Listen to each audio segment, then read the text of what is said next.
The Frog Prince and the Witch. Chapter 6. He felt as if he was suffering from love sickness. Every day that Ian woke up, he couldn't help but think of the girl's cold face, along with her faint whispers. In his longing, he couldn't push away the various thoughts that plagued his mind. Who is she? What is her name? Does she like me? Did she ever worry if this frog would get severely ill? Will she ever come back? Will she come and see me? If the maiden does return, he will do everything possible to chase after her, hoping to someday reunite with the girl. The frog forced himself to swallow those insects, even if they were disgusting. Although he could already be considered a mature young man, he still couldn't help but tremble in anxiety each day while living absent-mindedly. Every day he would look at the direction from whence the girl left, hoping that she would appear once again. However, after waiting for 2 months, she still did not return. He listlessly looked towards the same direction. It was hard not to lose hope.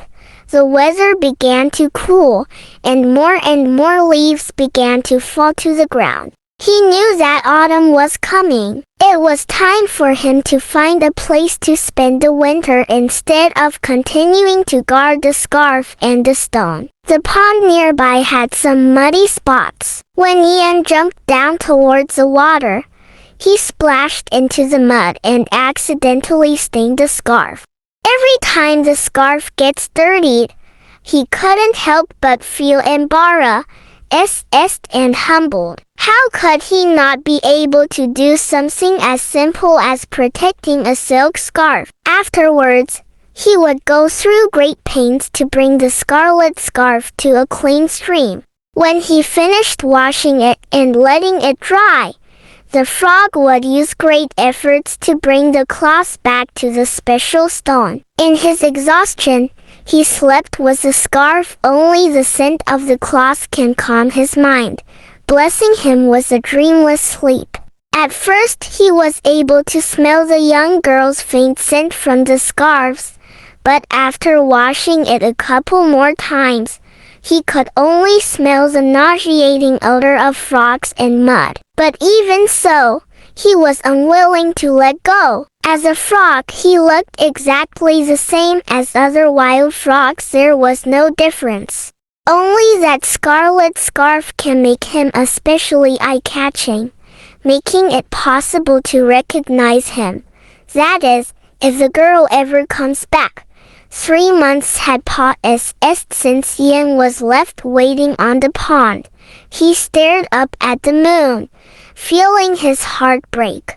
Unexpectedly, a shadow appeared and covered the moon.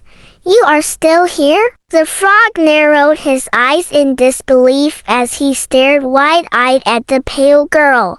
"I am here. I've been waiting for you." The young girl looked at him thoughtfully, then reached out to touch the silk scarf. The scarf was very clean, as if it had been washed often. The frog looked at her with brightened eyes. It was as if she was his entire world. "Are you waiting for me?" Many storms had passed since she had left, and now fall was turning into winter. Despite all these things, he was still dwelling by this pond. "Yes, I have been waiting for you." The girl blinked and pondered to herself. She had compassion on small animals who were helpless, being easily moved by their plight. Seeing the small frog rest on her silk scarf, the maiden felt her inner feelings well up, causing her to break into tears. But she still kept a gentle smile on her face. She reached out and placed her hand in front of him. "Do you want to come with me?" The frog's eyes brightened even more and he directly jumped into her palms. His front paws held her thumb. The girl laughed and her other hand caressed his head. "Yes, I won't leave you again. If I knew then that you wanted to come home with me, I would have brought you along. You actually waited all this time like a fool. Yes, I am a fool. As long as I can be with you. It doesn't matter if I become your fool for life. Thank you.